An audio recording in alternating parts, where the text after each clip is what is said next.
The open world that Rockstar Games created for Red Dead Redemption 2 is undeniably massive, but exploring the Wild West simulator and its files suggests that even more content was originally planned. As a prequel to 2010's Red Dead Redemption, the immersive third-person shooter lets players explore a vast swath of the American frontier. From the fields of New Austin to the snowy mountains of Ambarino, Red Dead Redemption 2 authentically recreates 1800s America. The Red Dead Redemption 2 map is truly breathtaking, but Rockstar likely had plans for an even more expansive game world. The story of Red Dead Redemption 2 starts players off in Ambarino, the northernmost region in the game. Characterized by its winding mountains and perpetual snow, Ambarino makes life difficult for protagonist Arthur Morgan and the rest of the Van der Linde gang.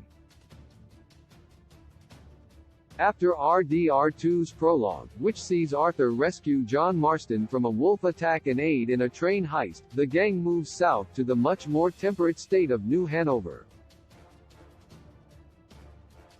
Players can return to Ambarino at any time, however, with the region's frosty fields proving a good hunting ground for larger creatures. While the beautiful snowy area makes up a large part of the Red Dead Redemption 2 map, it was reportedly meant to be even bigger. Red Dead Redemption 2 fans, like Reddit user Frozen in Ice 248, point out that large parts of Ambarino are unfinished and inaccessible. While it appears massive on the in-game map, only about half of the snowy state is actually accessible during free roam gameplay. Some areas, like Tempest Ridge and the mountain where John Marston is rescued, actually become inaccessible once the player completes the early stages of the game. Clear paths further into Ambarino are mysteriously blocked by invisible walls, and several landmarks like a glacier tunnel and avalanche site are present in-game but can never be seen by the player. Red Dead Redemption 2 had an even larger map in mind. The Red Dead Redemption 2 world map is undeniably large, but budget and time constraints apparently limited Rockstar's even grander designs.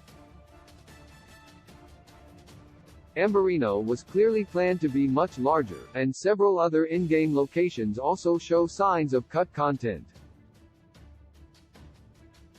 The tropical island of Guarma is visited briefly during the campaign, and the region's size and scope hint that players could originally return after the single-player story. Large areas in Mexico are also fully modeled with landmarks and textures, but players are unable to cross into the southern country in Red Dead Redemption 2.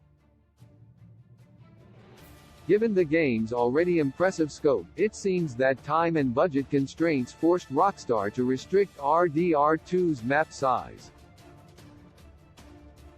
The map in Red Dead Redemption 2 is truly enormous and shockingly detailed, so fans are unlikely to complain about feeling restricted as they explore the Wild West simulation.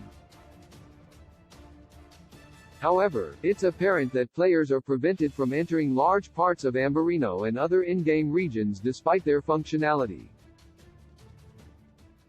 Given the title's already massive scope, it seems most likely that Rockstar Games simply decided that expanding the Red Dead Redemption 2 map even further was an unnecessary venture.